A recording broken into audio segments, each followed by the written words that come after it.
Welcome to literature achievers. Literature achievers में आप सभी का स्वागत है।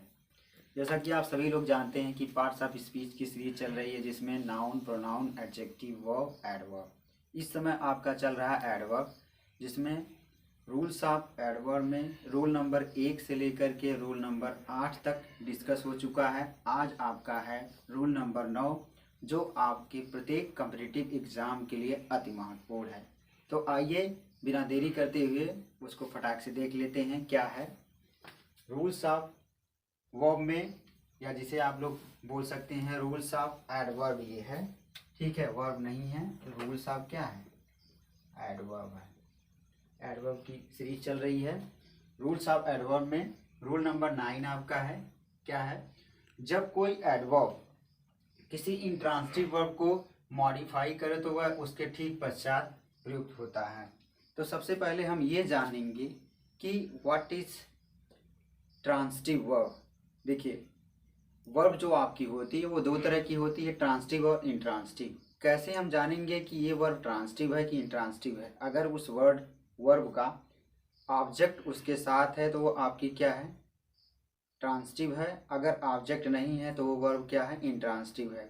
इसके लिए एक मैं सेपरेट क्लास लूँगा, उसमें चीज़ों को बखूबी डिस्कस किया जाएगा। अभी इस नियम पर चर्चा कर लेते हैं। नियम जो आपका है, जब कोई एडवर्ब किसी ट्रांसिटिव वर्ब को मॉडिफाई करो तो वह उसके ठीक पश्चात प्रयुक्त होता है।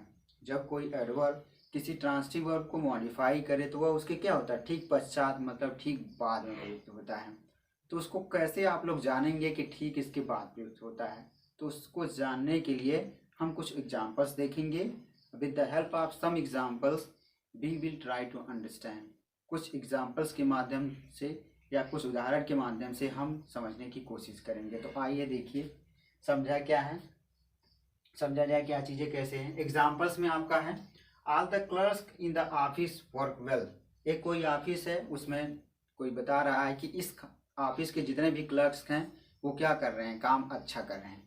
अब इस सेंटेंस की एनालिसिस करेंगे। All the clerks in the office work well, ये आप देखेंगे यहाँ पर कि लास्ट में अगर इस सेंटेंस की पूरी एनालिसिस आप करेंगे तो सेंटेंस में आप सब्जेक्ट पाएंगे, मतलब जो भी सीक्वेंस बनता है, all the clerks in the office work well, तो आपको सब्जेक्ट, वर्ब, हर चीज़ें जो हो क्या होगी, वो मिल जाएगी। तो इसमें आप देखेंगे आपका वर्क क्या है, office work. All the clerks in the office work well, work क्या होगा, वेल, अच्छे तरीके से काम करते हैं। तो ये जो सेंटेंस आपका दिख रहा है, इस सेंटेंस के लास्ट में आप क्या देखेंगे, वेल देखेंगे। वेल क्या है, वेल आपका एडवर्ब है। वेल क्या है, वेल आपका एडवर्ब है। किसके बाद पर, किसके बाद आया, किसके पश्चात आया है, तो आपका क्या, ट्रांसिटिव वर्ब के जो है क्या आया है, वो पश्चात आया है।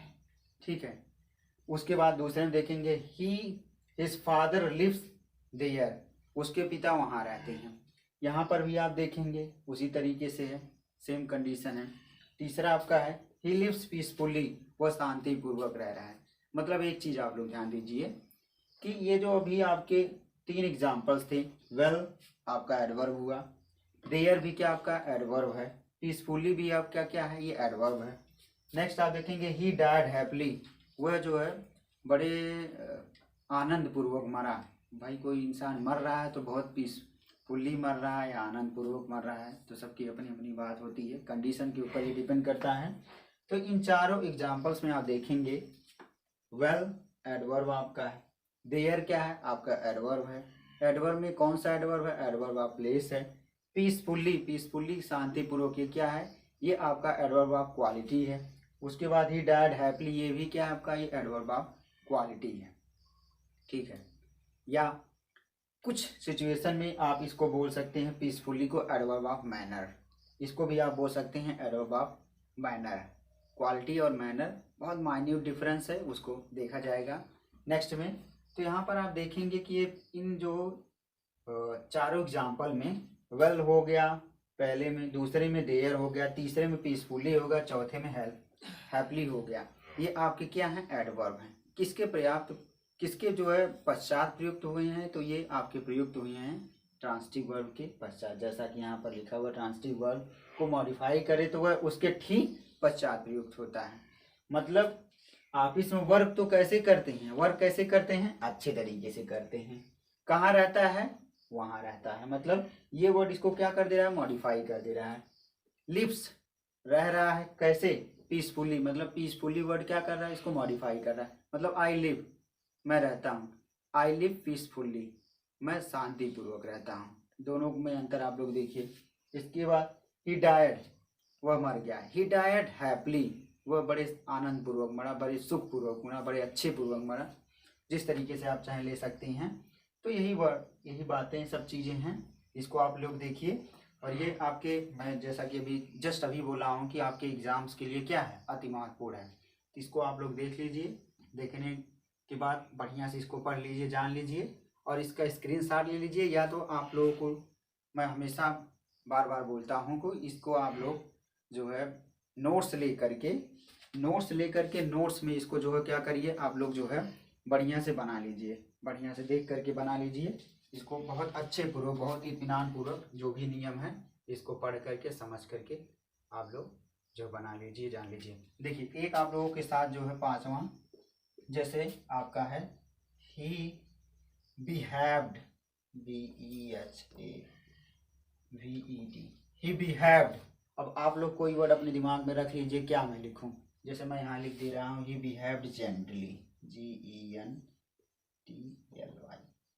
अब देखिए ही बिहेव्ड, ही क्या है, सब्जेक्ट है, ये आपका क्या है, आपका ये वर्ब है। उसके बाद क्या है, ऑब्जेक्ट है।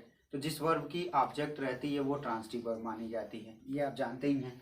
तो अब देखिए ही बिहेव्ड, उसने बिहेव्ड मतलब उसने अपना व्यवहार दिखाया, मतलब उसने मेरे साथ किस तरीके, वह मेरे साथ किस तरीके से पेश आया, जेंटली यहाँ पर है। तो ये वर्ड आपका जेंटली क्या है, ये आपका एडवर्ब है। जेंटली मतलब विनम्रता पूर्वक, अच्छे पूर्वक, सभ्य पूर्वक, जो नाम आप दे दें, जो इसकी मीनिंग को बता दे, इसके सेंस को बता दे, इसके सेंस ऑफ अंडरस्टैंडिंग को बता दे। तो ही बिहेव्ड जेंटली, वह बड़े ही शालीनता के साथ व्यवहार किया। तो इस तरीके से इस चीज़ को आप लोग देखते रहिए, सीखते रहिए और आगे बढ़ते रहिए। Thank you so much.